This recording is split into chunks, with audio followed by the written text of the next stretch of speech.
তলে নিমজ্জিত হয়েছে। জোরে বলেন না কেন ঠিক না বেঠি? আরো জোরে বলেন না কেন ঠিক না বেঠি?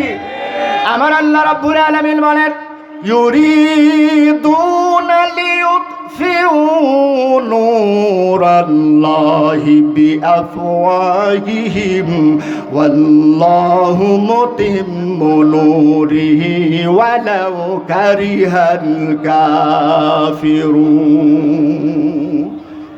অস্বীকারীরা তারা চায় আল্লাহর নূরকে তারা তাদের মুখ দিয়ে নিভিয়ে ফেলার জন্য, কিন্তু আল্লাহ রাব্বুল আলামিন চায় তার নূর অর্থাৎ ইসলামকে পূর্ণতা পর্যন্ত পৌঁছিয়ে দিতে। যদিও কাফেররা যতই অসন্তুষ্ট হোক না কেন, জোরে বলেন না কেন ঠিক কিনা? আল্লাহ পাক দ্বীন ইসলামকে পূর্ণতা পর্যন্ত পৌঁছিয়ে দিতে চায়। আল্লাহ রাব্বুল আলামিন এর কাছে বিশ্ব নবী মুহাম্মদুর রাসূলুল্লাহ সাল্লাল্লাহু আলাইহি ওয়াসাল্লাম বললেন, আল্লাহ আমাদের সংখ্যায় কম, কেবল মুসলমান হয়েছে। সাহাবায়ে কেরামরা ঈমান তত মজবুত না। বাপের মোকাবেলা সন্তান করবি, মা বাড়িতে আছে, ওই সন্তান যুদ্ধের ময়দানে এসেছে, আপন মামার মোকাবেলা ভাগিনা করবে, ঈমান দুর্বল, কেবল মুসলমান হয়েছে। এই সাহাবীরা যদি দুনিয়ার জগতে বাবার মুখ দেখার পরে দয়া মায়া হয়ে যায়, আল্লাহ কিভাবে দুনিয়াতে ইসলাম টিকে থাকবে? এটা ইসলাম টিকা আর না টিকার লড়াই শুরু হয়ে গেছে।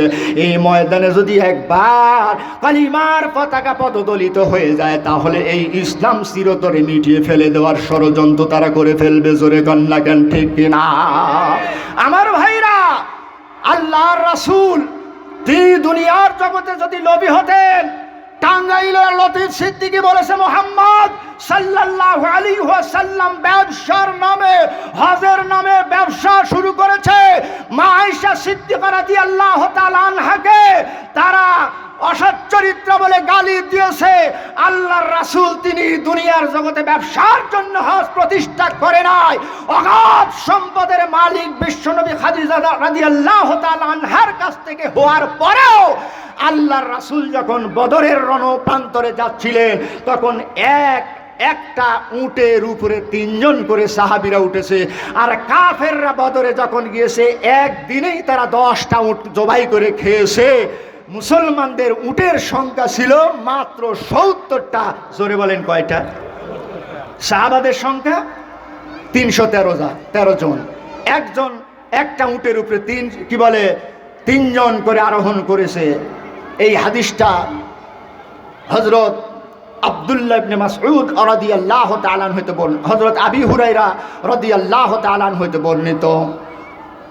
রাসূলুল্লাহ সাল্লাল্লাহু আলাইহি ওয়াসাল্লাম বলেন, ইয়াউমা বদরিন কুল্লু সালাসাতিন আলা বাহিরি ওয়া কানা আবী লুবাবা আলী ইবনে আবী তালিব জাসিল রাসূল সাল্লাল্লাহু আলাইহি ওয়াসাল্লাম قال نحن نمشي عنك قال ما أنتما بأقرى مني وما أنا بأغني عن الأزر منكما رواه شرح السنة। আল্লাহর রাসূলের হাদিস। বদরের রণপ্রান্তরে যখন বিশ্বনবী যাচ্ছিলেন, যাবার সময় আলী ইবনে আবী তালিব রাদিয়াল্লাহু তাআলা আনহু ওই একই উটের উপরে ছিলেন। হযরত আবী লুবাবা রাদিয়াল্লাহু তাআলা আনহু বিশ্বনবীর যে উট, এই উটের উপরে ছিলেন। যখন আলী রাদিয়াল্লাহু তাআলা আনহুর পালা আসে, তখন তিনি উটের রশি ধরে টেনে নেন, বিশ্বনবী উটের উপরে বসেন। আবার কোনো সময় আবী লুবাবা উটের রশি ধরে টেনে নেন, বিশ্বনবী উটের উপরে থাকেন। এইভাবে পালাক্রমে এক একজন সাহাবী উটের রশি ধরে ধরে টেনে নিয়ে যায়। যখন বিশ্বনবীর উটের রশি ধরে টেনে নিয়ে যাওয়ার পালা আসলো, হযরত আলী রাদিয়াল্লাহু তাআলা আনহু ডাক দিয়ে বলে, নবী গো, ও নবী, আপনি বিশ্বনবী, আল্লাহর কাছে দোয়া করলে পারে দোয়া করতে দেরি, কবুল হতে দেরি হয় না। আপনি রাস্তা দিয়ে হেঁটে গেলে পারে গাছের ডালপালা এসে আপনাকে ছায়া দেয়। ও নবী, আপনি দুনিয়ার জগতে এত সম্মান আপনাকে আল্লাহ দিয়েছেন, নবী আপনি কেন উটের রশি ধরে টেনে নিয়ে যাবেন? আমরা উটের রশি ধরে টেনে নিয়ে যাই। বিশ্বনবী ডেকে বলে, সাহাবাগণ, তোমাদের যেমন সওয়াবের প্রয়োজন আছে, আমি নবীরও তো তেমন সওয়াবের প্রয়োজন আছে। তোমাদের চাইতে আমার তো গায়ে শক্তি কম নাই। জোরে চিৎকার দিয়ে বলেন না কেন সুবহানাল্লাহ। আল্লাহর রাসূলের এমন চরিত্র, রাসূল আকরাম সাল্লাল্লাহু আলাইহি ওয়াসাল্লাম যখন সেখানে উপস্থিত হয়ে আল্লাহর রাসূল আগেই সংবাদ পেলেন কাফের মুশরিকরা বদরের রণপ্রান্তরে গিয়ে সেখানে উত্তম জায়গা দখল করেছে। বিশ্বনবী গিয়ে দেখলেন সাহাবায়ে কেরামদেরকে নিয়ে বালুকাময় প্রান্তর স্থান পেয়েছে। আল্লাহর রাসূল দেখে বলে, সাহাবীরা গো, তোমরা চিন্তিত হয়ো না, কেননা আল্লাহ রাব্বুল আলামিন আমাদের সাথে আছেন। সব সাহাবায়ে কেরামরা বিছানায় যখন ঘুমিয়ে গেছেন, আমার নবী আল্লাহর সামনে দাঁড়িয়ে কাঁদতেছেন, আল্লাহ, আজকে বদরের রণপ্রান্তরে যদি আমরা হেরে যাই, কালেমা চিরতরে বিলীন হয়ে যাবে। আল্লাহ, আল্লাহ, তুমি আমাদেরকে বিজয় দান করো। সারা রাত্রি বিশ্ব নবী একমাত্র আল্লাহর কাছে কেঁদেছেন। সব সাহাবায়ে কেরামরা বিছানার মধ্যে শুয়ে আছেন। আল্লাহ রাব্বুল আলামিন পবিত্র কালামুল্লাহ শরীফের মধ্যে পরিষ্কার ভাবে বলেন, ইযি ইউগাশশিকুমুন নুআসা আমানাতাম বিনহু ওয়া ইউনাজ্জিলু আলাইকুম মিনাস সামা ইমাআন লিইউতাহহিরাকুম বিহি ওয়া ইউযহিবা আনকুম রিজজাশ শাইতান। সেই সময়ের কথা স্মরণ করো যখন তোমরা তোমাদের আল্লাহ পাক আল্লাহ রাব্বুল আলামিন তোমাদের উপরে সন্তুষ্ট হয়েছিলেন এবং আল্লাহ রাব্বুল আলামিনের কাছে সাহায্য প্রার্থনা করতেছিলে। আল্লাহ রাব্বুল আলামিন তোমাদের প্রার্থনা কবুল করেছেন এবং তোমাদের উপরে উনাজ্জিলু আলাইকুম মিনাস সামা, আসমান থেকে বৃষ্টি বর্ষণ করলেন। শুধু বৃষ্টি বর্ষণ করলেন না, আল্লাহ রাব্বুল আলামিন বৃষ্টি বর্ষণ করে আল্লাহ তাদের অন্তরকে মজবুত করলেন। শুধু মজবুতই না, তাদের পদযুগল স্থিতিশীল করলেন এবং শয়তানের ওয়াসওয়াসা হতে তাদেরকে পুত পবিত্র করলেন। সাহাবায়ে কেরামদের কোনো সাহাবা রাতের বেলা স্বপ্নদোষ হয়ে গিয়েছিল, পানির প্রয়োজন ছিল। আল্লাহ পাক আসমান থেকে বৃষ্টি বর্ষণ করে যেদিকে কাফেররা এঁটেল মাটির স্থান মজবুত জায়গা দখল করেছে, বৃষ্টি হয়ে এঁটেল মাটিগুলো সব পিছলা হয়ে গিয়েছে। বালুকাময় প্রান্তর যেখানে সাহাবায়ে কেরামরা জায়গা পেয়েছেন, ওই জায়গায় বৃষ্টির কারণে আল্লাহ রাব্বুল আলামিন মাটিটা একেবারে মজবুত করে দিয়েছেন। জোরে বলেন না কেন সুবহানাল্লাহ? আরো জোরে বলেন না কেন সুবহানাল্লাহ? আল্লাহ রাব্বুল আলামিন ঈমানদারদের সাথে আছেন, এই ওয়াদাটা কার? চিল্লা বলেন না কেন, এই ওয়াদা কার? আল্লাহ রাব্বুল আলামিন স্পষ্টভাবে বলে দিয়েছেন, রাসূল আকরাম সাল্লাল্লাহু আলাইহি ওয়াসাল্লামের জন্য পানি পান করার জন্য চৌবাচ্চা নির্ধারণ করে রেখে দেওয়া হয়েছিল। সকালবেলা পূর্ব দিগন্তে সূর্য উদিত হওয়ার পরে যুদ্ধের রণদামামা বেজে উঠল।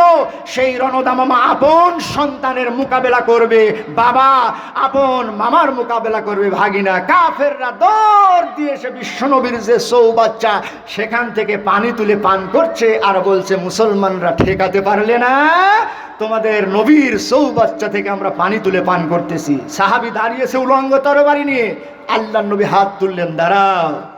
ও সাহাবীরা, এরা চৌবাচ্চা থেকে তো পানি পান করতেছে না, এরা মৃত্যুর শরবত পান করতেছে। জোরে চিল্লায় বলেন না কেন সুবহানাল্লাহ? যারা যারা পানি পান করতে গিয়েছিল তাদের মধ্যে একজন হাকিম ইবনে হিজাম বলে, আমি আমার চলে পানি তুললাম, তোলার পরে আমি চিন্তা করলাম না এই পানি আর খাবো না, মৃত্যুর শরবত আমি খেতে চাই না, পানিটা হাত থেকে ফেলে দিয়েছে। পরবর্তীতে সে মুসলমান হয়ে গিয়েছিল। বলে, আমি বদর যুদ্ধে দেখেছি যারাই বিশ্বনবীর ওই চৌবাচ্চা থেকে কাফেররা পানি পান করেছে, তাদের একজন বদরের যুদ্ধ থেকে ফিরে বাড়িতে আসতে পারে না। আমার নবী মুহাম্মদুর রাসূলুল্লাহ সাল্লাল্লাহু আলাইহি ওয়াসাল্লাম তিনি সাহাবায়ে কেরামদের জন্য আল্লাহর কাছে কেঁদেছেন। সাহাবায়ে কেরামরা বলেছেন, ইয়া রাসূলুল্লাহ, আপনি চিন্তা করবেন না, আমরা আপনার জন্য সমুদ্রের মধ্যে ঝাঁপিয়ে পড়তে রাজি আছি। জোরে বলেন সুবহানাল্লাহ।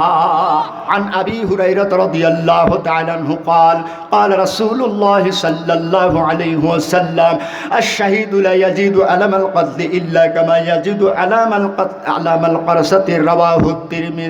বিশ্ব নবী বলেন, ও সাহাবীরা তোমরা শুনে নাও, একটা পিপিলিকার কামড়ে যতটুকু তোমরা ব্যথা পাও, একজন শহীদ তার চাইতে কম ব্যথা পেয়ে দুনিয়ার জগৎ থেকে যায়। জোরে বলেন না কেন সুবহানাল্লাহ। একটা পিপিলিকা কামড় দিলে কতটুকু ব্যথা পাওয়া যায়? এখন প্রশ্ন আসতে পারে, হুজুর মানুষ আঘাত পাওয়ার পরে পিঁপড়ার কামড়ের মতো ব্যথা পাবে, এটা কিভাবে সম্ভব? অন্য একটা হাদিস থেকে আপনি যদি জানেন তাহলে পারে আপনি বুঝতে পারবেন। রাসূল আকরাম সাল্লাল্লাহু আলাইহি ওয়াসাল্লামের হাদিস,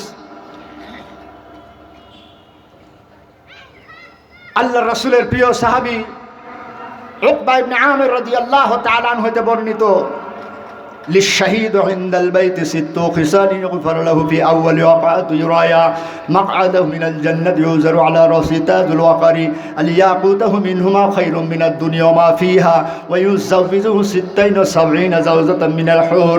আল্লাহ রাসূলের সাহাবী হযরত উকবা ইবনে আমির রাদিয়াল্লাহু তাআলা আনহু হতে বর্ণিত বিশ্ব নবী ডেকে বলতেছেন, ও সাহাবায়ে কেরামরা তোমরা শুনে নাও, একজন যে দুনিয়ার জগতে অন্যায়ের বিরুদ্ধে, জুলুমের বিরুদ্ধে, নির্যাতনের বিরুদ্ধে ন্যায় প্রতিষ্ঠার লক্ষ্যে সংগ্রাম করতে গিয়ে যদি দুনিয়ার জগৎ থেকে বিদায় নিয়ে চলে যায়, আল্লাহ রাব্বুল আলামিনের কাছে তার 6টা পুরস্কার রয়েছে। জোরে বলেন পুরস্কার কয়টা?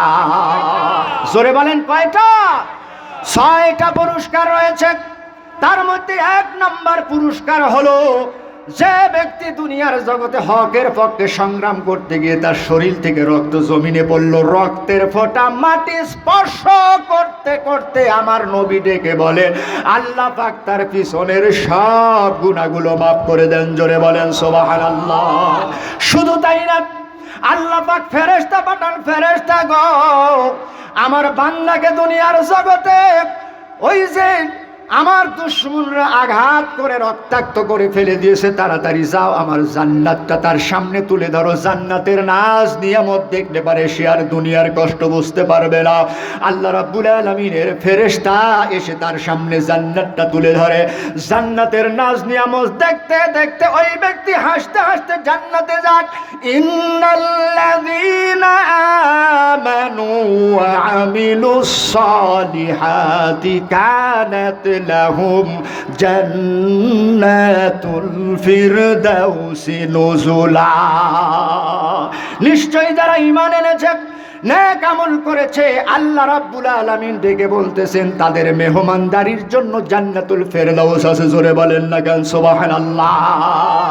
সুতরাং দুনিয়ার জগতে মরতে যখন হবে, সিনেমার হলে যায় মরতে চান?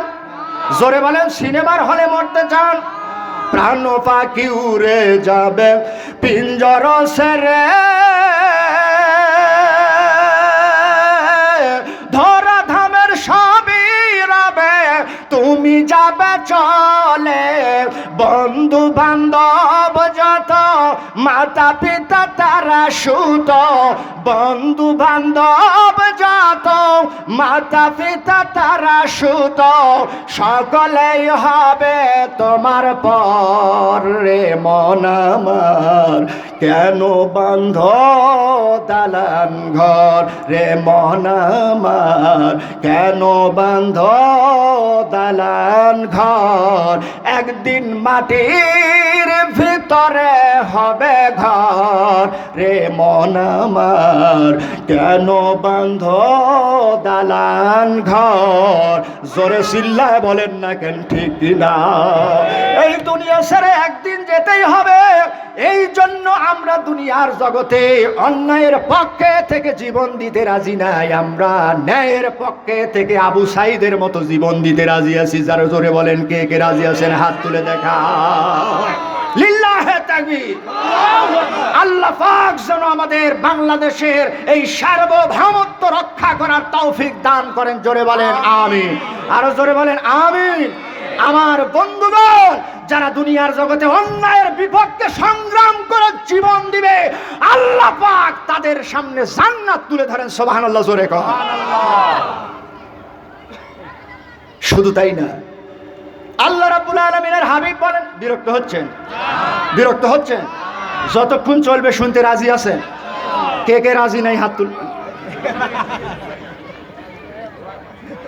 শেষ পর্যন্ত থাকবেন ইনশাআল্লাহ বলেন সবাই, ইনশাআল্লাহ বলেন।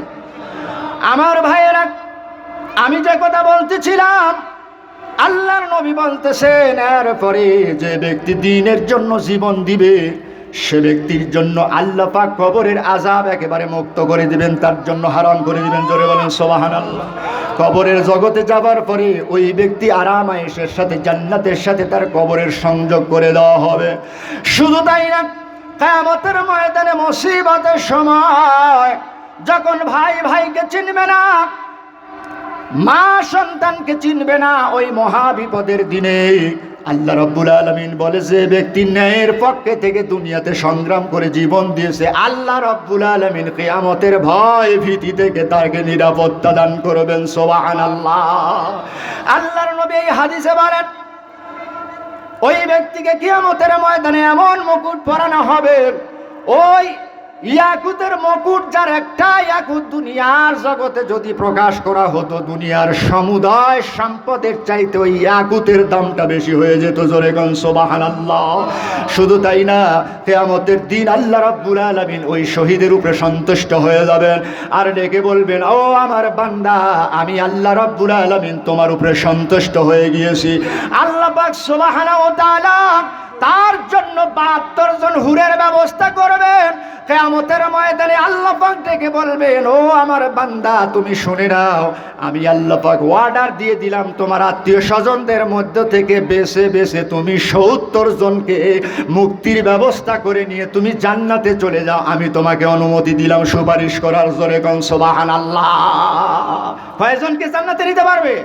70 জনকে সুপারিশ করে জান্নাতে নিবে, যেখানে কিয়ামতের দিন নবীরা পর্যন্ত আল্লাহর সামনে যেতে পারবে না। আদম আলাইহিস সালাম আল্লাহর কাছে যেতে পারবে না, উম্মতরা গিয়ে বলবে আল্লাহর কাছে সুপারিশ করেন। আদম আলাইহিস সালাম বলবেন, আমাকে নিষিদ্ধ গাছের ফল খেতে নিষেধ করা হয়েছিল, আমি খেয়েছিলাম, আজকে কিভাবে আল্লাহর সামনে যাব? এইভাবে আল্লাহ নবী ইব্রাহিম আলাইহিস সালামের কাছে যাবেন উম্মতরা, কিন্তু পারবে না। ঈসা আলাইহিস সালামের কাছে গেলে ঈসা আলাইহিস সালাম বলবেন, ওয়াকালাতিন নাসারা মাসীহ ইবনুল্লাহ, নাসারারা বলেছে আমি আল্লাহর সন্তান, নাউযুবিল্লাহ, কিভাবে আল্লাহর কাছে যাব? শেষ পর্যন্ত বিশ্বনবী মুহাম্মদুর রাসূলুল্লাহ সাল্লাল্লাহু আলাইহি ওয়াসাল্লামের কাছে এসে সুপারিশ পাবে। সেই জায়গায় আল্লাহ পাক শহীদের জন্য মর্যাদা দিবেন। একজন শহীদ ব্যক্তি তার তার পরিবারের মধ্য থেকে, আত্মীয়দের মধ্য থেকে 70 জনের জন্য সুপারিশ করবে। সুবহানাল্লাহ বলবেন না? পিছনের লোকেরা সুবহানাল্লাহ কি আজকে বলবেন না কাল সকালে বলবেন? জোরে কর না সুবহানাল্লাহ, আরো জোরে বলেন সুবহানাল্লাহ। সুতরাং আপনারা কি সত্যের পক্ষে থাকবেন না মিথ্যার পক্ষে থাকবেন? জোরে বলেন, সত্যের পক্ষে না মিথ্যার পক্ষে? বিশ্বাস করেন, আপনি যদি হজ করে আসেন, খেয়াল করে দেখেন, আপনি যদি হজ করে আসার পরে দুনিয়ার জগতে আল্লাহর কোরআন দ্বারা আইন চলুক, এই চিন্তা চেতনা আপনার অন্তঃকরণে না থাকে, আপনার হজের দাম নাই, দুনিয়ার জগতে আপনার নামাজের দাম নাই। আপনি দুনিয়ার জগতে ধর্ম নিরপেক্ষ মতবাদ বিশ্বাস করবেন আর আপনি নামাজ পড়ে বলবেন আল্লাহ মাফ দাও, না, আব্দুল্লাহ ইবনে উবাইয়ের কাতারে আপনার হাসর নাসর হবে। জোরে কান ঠিক না বেঠি? খেয়াল করে শুনেন, এই আব্দুল্লাহ ইবনে উবাই সবচাইতে ইসলামের বেশি ক্ষতি করেছে। কেননা আব্দুল্লাহ ইবনে উবাইয়ের মুখে বড় বড় দাড়ি ছিল, বিশাল বড় জুব্বা ছিল, নামাজ পড়তো 5 ওয়াক্ত, খুবই আল্লাহওয়ালা বলে মানুষ জানতো। কিন্তু ওই আব্দুল্লাহ ইবনে উবাই খাজরাজ গোত্রের নেতা ছিল। তার মনে মনে পরিকল্পনা ছিল এই মদিনার প্রধান নেতা হব আমি। কিন্তু মুহাম্মদুর রাসূলুল্লাহ সাল্লাল্লাহু আলাইহি ওয়াসাল্লাম যখন কোরআন দ্বারা দাওয়াত দিলেন, যেখানে মানুষ হত্যা, রাহাজানি, খুন খারাপি নিয়ে পড়ে থাকতো, আল্লাহর নবী কোরআন দ্বারা সমাজ গঠন করার কারণে মানুষ নিরাপদে চলাফেরা করেছে, কেউ কাউকে হত্যা করে না, মানুষ নিরাপদে একে অপরের সম্পদ লুণ্ঠন করে না। সুবহানাল্লাহ জোরে কর। কেননা চোর চুরি করলে আসারিকু আসারিকাতু ফাকতাউ আইদিয়াহুমা, চোর পুরুষ এবং মহিলার হাত কেটে দাও। এখন আমাদের দেশের যারা নাকি নাস্তিক, এরা অপব্যাখ্যা দেয়, তোমরা ওলামাদের কথা শুনো না, চুরি করলে কিন্তু হাত কেটে দিবে। তাদের হাত কাটার প্রয়োজন হবে না। খেয়াল করে শুনেন, এই হাত কাটা কাদের জন্য? বিরক্ত হচ্ছেন আপনারা? চোর দুই প্রকার। জোরে বলেন, চোর কয় প্রকার? একটা হলো অভাবের চোর, আর আরেকটা হলো স্বভাবের চোর। অভাবের চোরকে একজনের সংসারে 20,000 টাকার প্রয়োজন, কিন্তু মাস গেলে পারে তার উপার্জন হয় 18,000 টাকা। এক মাস ধার করে সংসার চললো, সংসার চলার পরে এখন ওই ব্যক্তি চিন্তা করতেছে, আমি তো আর চলতে পারি না, 2,000 টাকা আমার শর্ট পড়তেছে, পরের মাসে গিয়ে আবার তার 2,000 টাকা শর্ট পড়তেছে। আমার ভাইরা, অভাবে পড়ে সেই ব্যক্তি চুরি করেছে। জোরে বলেন না কেন, চুরি করে কি করে না? কিন্তু ইসলামী রাষ্ট্র কায়েম হয়ে গেলে কি হবে? সরকারি কোষাগার থেকে 20,000 টাকা উপার্জনের প্রয়োজন, 18,000 হয়েছে, তার 2,000 টাকা ভর্তুকি দেওয়া হবে, বাইতুল মাল থেকে তাকে দেওয়া হবে। জোরে কন্যা কেন, ঠিক না ঠিক? আর স্বভাবের চোর বাড়ি আছে, তারপরে বিদেশে বাড়ি করার জন্য জনগণের অর্থ সম্পদ লুণ্ঠন করেছে, ওই চোরের হাত কাটা হবে। জোরে কন্যা কেন, ঠিক কিনা? জনগণের অর্থ লুটপাট করে বিদেশে বড় বড় বাড়ি করেছে, ঢাকায় বাড়ি করেছে, তার বাথরুমের টাইলসের নিচে লক্ষ লক্ষ টাকা। এই টাকাগুলো কেন উপার্জন করলো? অভাব নাই, তারপরেও চুরি করেছে। দেশে বিদেশে সম্পদের পাহাড় বানিয়েছে। আর যারাই তাদের বিপক্ষে কথা বলেছে তাদেরকে হাইজতে নিয়েছে, তাদেরকে প্রহার করেছে, ডান্ডাবাড়ি পরিয়েছে, তাদেরকে ভয় ভীতি দেখিয়ে এই ধর্ম নিরপেক্ষ মতবাদের এই সমস্ত কুলাঙ্গাররা এতদিন পর্যন্তই বাংলাদেশে সন্ত্রাসের রাজ কায়েম করেছে। ধরে বলেন না কেন, ঠিক কিনা? কিন্তু এদেশের তাওহীদি জনতা বুঝতে পেরেছে, এরা হলো ইসলামের দুশমন। এরা হলো ইসলামের কি? এরা ইসলামের দুশমন।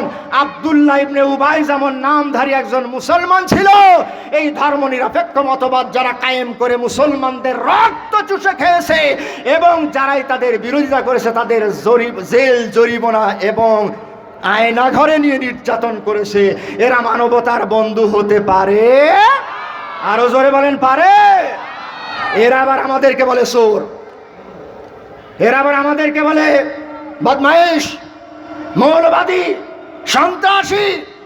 তার মানে এক লোক ঘুষ খায়, কিন্তু বলে আমি কোনোদিন কারো কাছ থেকে টাকা গুনে টুনে চাটাই নি না, যে যা দেয় ওইভাবে টেবিলের নিচে পকেটে থই। বাহ, খুবই ভালো লোক। একদিন 10,000 টাকা একজন ঘুষ দিয়েছে, দেখে না, চুপ করে পকেটের মধ্যে থুয়ে দিয়েছে। বাড়িতে নিয়ে গিয়ে স্ত্রীকে বলতেছে, স্ত্রী গো, আজকে তো একদম 10,000 টাকা একটা শোয়ের জন্য দিয়েছে, একটু টাকাটা দেখো তো, গুনো তো 10,000 আছে, আমি তো গুনে টুনে নিই না, ভালো মানুষ আমি। তো স্ত্রী গুনতে গুনতে গুনতে, এ টাকা তো জাল মনে হয়। স্বামী গো, তুমি 10,000 টাকা এনেছো, এ টাকা একটা তো জাল। এখন স্বামী টাকাটা হাতে নিয়ে বলে, হায় হায় রে, মানুষের ইমান আমল একেবারে নষ্ট হয়ে গেছে, এই জাল টাকা মানুষ রেতে। হ্যাঁ, মানুষের ইমান আমল আছে। আজকে যারা বাংলাদেশে নিরীহ মানুষের উপরে অত্যাচার নির্যাতন চালিয়েছে এই 16-17টা বছর,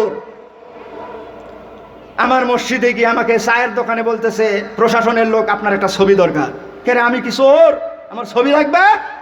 আমার বাসায় গিয়ে বলে আপনার ভোটার আইডি কার্ডের ফটোকপিটা দেন। কি হবে?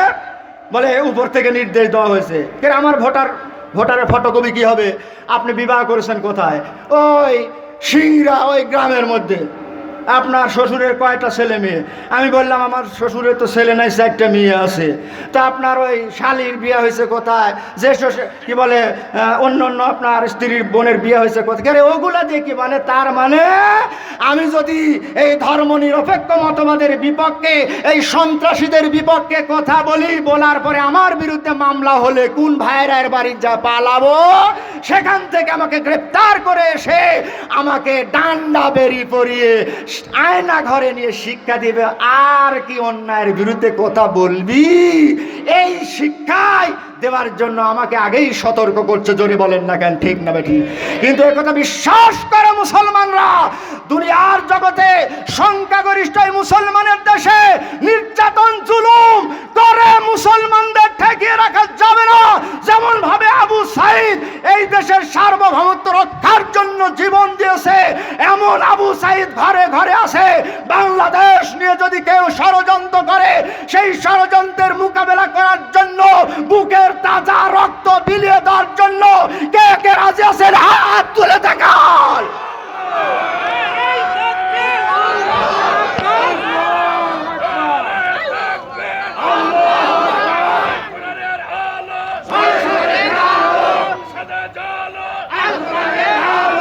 আমার ভাইরা, আমার ভাই বসেন, আমার ভাইরা, আমি যে কথা বলতেছিলাম, আব্দুল্লাহ ইবনে উবাই বিশাল বড় হুজুর, আল্লাহর রাসূলের কাছে আব্দুল্লাহ ইবনে উবাইয়ের সন্তান হযরত আব্দুল্লাহ রাদিয়াল্লাহু তাআলা আনহু বলেন, ইয়া রাসূলুল্লাহ, আমার বাবা অসুস্থ, আপনি আমার বাবার জন্য একটু দোয়া করেন। আল্লাহ রাসূল দোয়া করলেন, আল্লাহ আব্দুল্লাহ ইবনে উবাইকে তুমি সুস্থতা দান করো। আল্লাহ রাব্বুল আলামিন আয়াত নাযিল করলেন, ইস্তাগফির লাহুম আও লা তাস্তাগফির লাহুম ইন তাস্তাগফির লাহুম ৭০ মাররা। আপনি তাদের জন্য দোয়া করেন আর আপনি তাদের জন্য দোয়া না করেন, উভয় সমান। ও নবী, আপনি যদি তাদের জন্য ৭০ বারও দোয়া করেন, আল্লাহ রাব্বুল আলামিন দোয়া কবুল করবেন না। অথচ যে নবী আল্লাহ পাকের কাছে একবার হাত তুলতে দেরি, কিন্তু দোয়া কবুল হতে দেরি হয় না। আল্লাহর নবীর সাহাবী আল্লাহর নবীর কাছে গিয়ে বলতেছেন, ইয়া রাসূলুল্লাহ, আমার আম্মা আমাকে মেরেছে। ইয়া রাসূলুল্লাহ, আমার আম্মা আমাকে মেরেছে। আল্লাহর নবী বলেন, আবি হুরায়রা, তোমার মা তোমাকে মেরেছে, আমি কি করব? আমার তো তোমার মায়ের উপরে পাওয়ার নাই। ডাক দিয়ে বলেন, নবী গো, আমি তো বিচারের জন্য আসি না। ইয়া রাসূলুল্লাহ, আমার মার জন্য আপনি দোয়া করেন, আল্লাহ পাক যেন আমার মাকে হেদায়েত দান করেন। আল্লাহ রাব্বুল আলামিনের নবী এবার আল্লাহর কাছে দোয়া করলেন, আল্লাহুম্মা ইহদি আবি হুরায়রা। আল্লাহর নবী আবি হুরায়রা রাদিয়াল্লাহু তাআলা আনহুর আম্মার জন্য দোয়া করলেন। আবি হুরায়রা রাদিয়াল্লাহু তাআলা আনহু দৌড় দিয়েছেন। অনেকে বলতেছেন, আবি হুরায়রা তুমি দৌড়াও কেন? তুমি তো কোনোদিন দৌড় দিয়ে যাও না, এত উশৃঙ্খল ছেলে তো আবি হুরায়রা না, কেন তুমি দৌড় দিয়ে যাচ্ছ? একজন তার জামার চাদরটা টেনে ধরেছে, বলে, ছেড়ে দাও, আমার নবী আমার মার জন্য দোয়া করেছে, আমি দৌড় দিয়ে বাসায় গিয়ে দেখতে চাই আমার নবীর দোয়া আগে বাড়িতে যায় নাকি আমি আবি হুরায়রা আমার বাড়িতে আগে দৌড় দিয়ে যাই। আবি হুরায়রা রাদিয়াল্লাহু তাআলা আনহু বাসায় ফিরে গিয়ে দরজায় নক করে বলতেছে, মা। ভিতর থেকে মা বলতেছে, বাবা একটু অপেক্ষা করো। আবি হুরায়রা রাদিয়াল্লাহু তাআলা আনহু মার জবাবটা শোনার পরে বুঝতে পারলেন, আমার মার কণ্ঠস্বরটা একটু নরম। আমি বুঝতে পেরেছি, আমি দৌড় দিয়ে বাসায় আসার আগে আমার নবীর দোয়াটা আমার বাসায় আগে এসেছে। জোরে বলেন সুবহানাল্লাহ।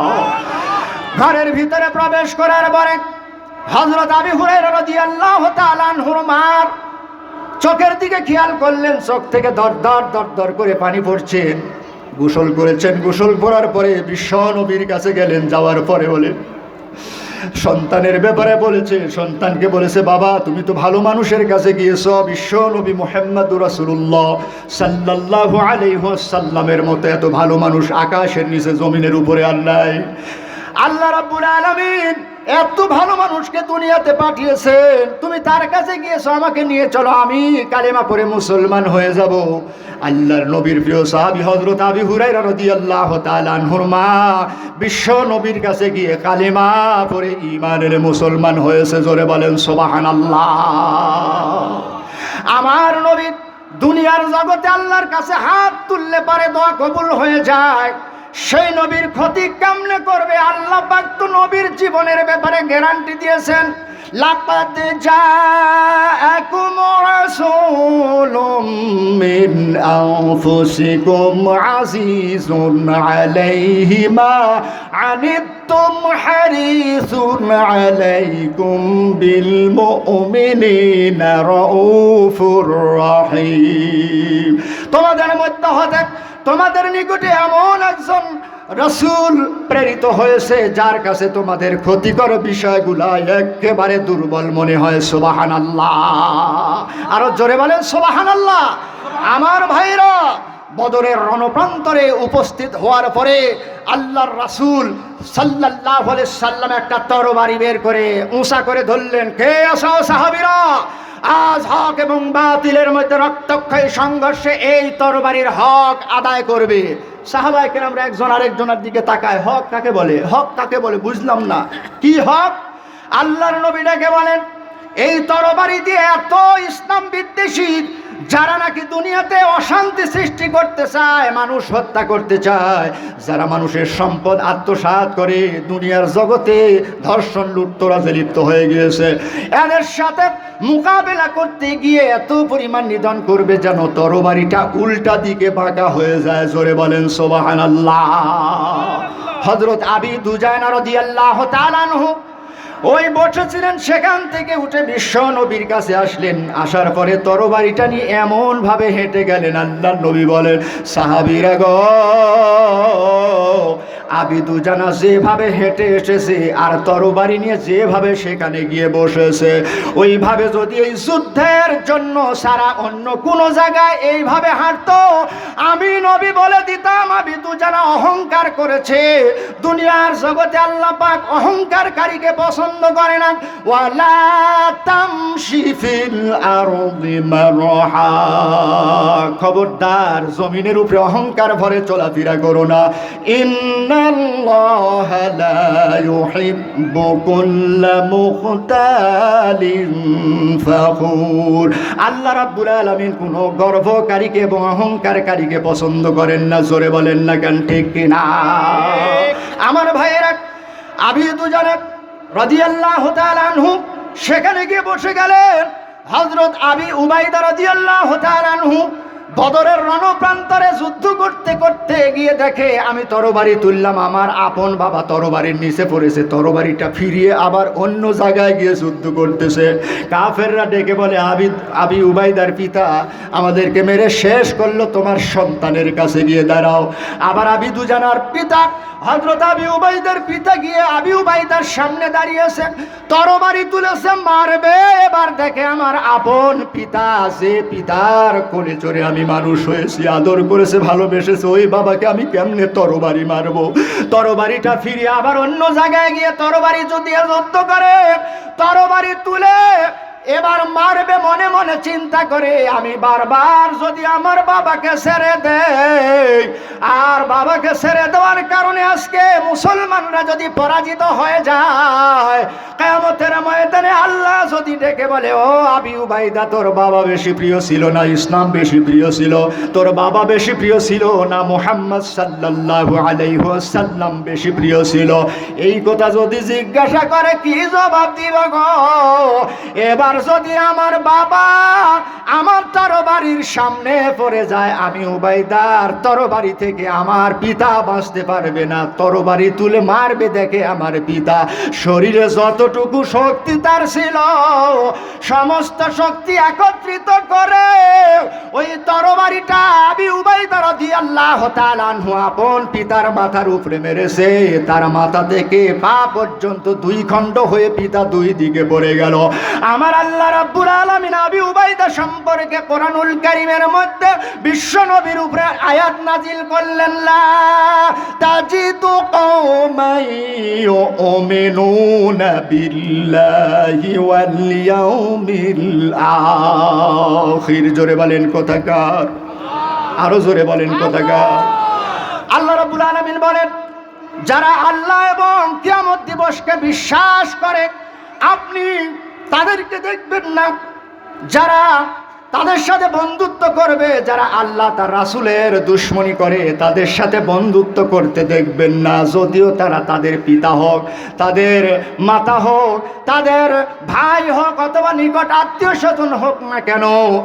কারণ কি, উলাইকা কাতাবা ফি কুলুবিহিমুল ঈমান।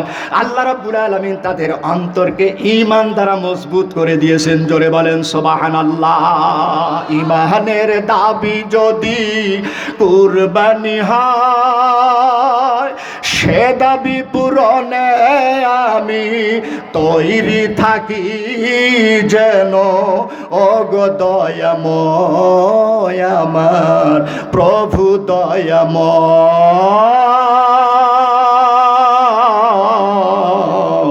ওগো দয়াময় আমার প্রভু দয়াময়। বলেন না কেন আমার সাথে, ঈমানের দাবি যদি কুরবানি হয়, সে দাবি পূরণে আমি তৈরি থাকি যেন। ওগো দয়াময় আমার প্রভু দয়াময়, ওগো দয়াময় আমার প্রভু দয়াময়। ঈমানের দাবি সে তো বসে থাকা নয়, ঈমানের দাবি হলো কিছু বিনিময়। সেই বিনিময় যদি কলিজার ঘাম হয়, সেই ঘাম দিতে আমি তৈরি থাকি যেন। ওগো দয়াময়, ওগো দয়াময় আমার প্রভু দয়াময়। জোরে চিৎকার দিয়ে বলেন না কেন ঠিক কিনা, আরো জোরে বলেন না কেন ঠিক কিনা। আমার ভাইরা, আমি আপনাদের সামনে যে কথা বলতেছিলাম, রাসূল আকরাম সাল্লাল্লাহু আলাইহি ওয়াসাল্লাম যার জন্য আল্লাহর কাছে দোয়া করলেন, আল্লাহ তাকে মাফ করে দাও, আল্লাহ আয়াত নাজিল করলেন, ওই দাঁড়িয়ালা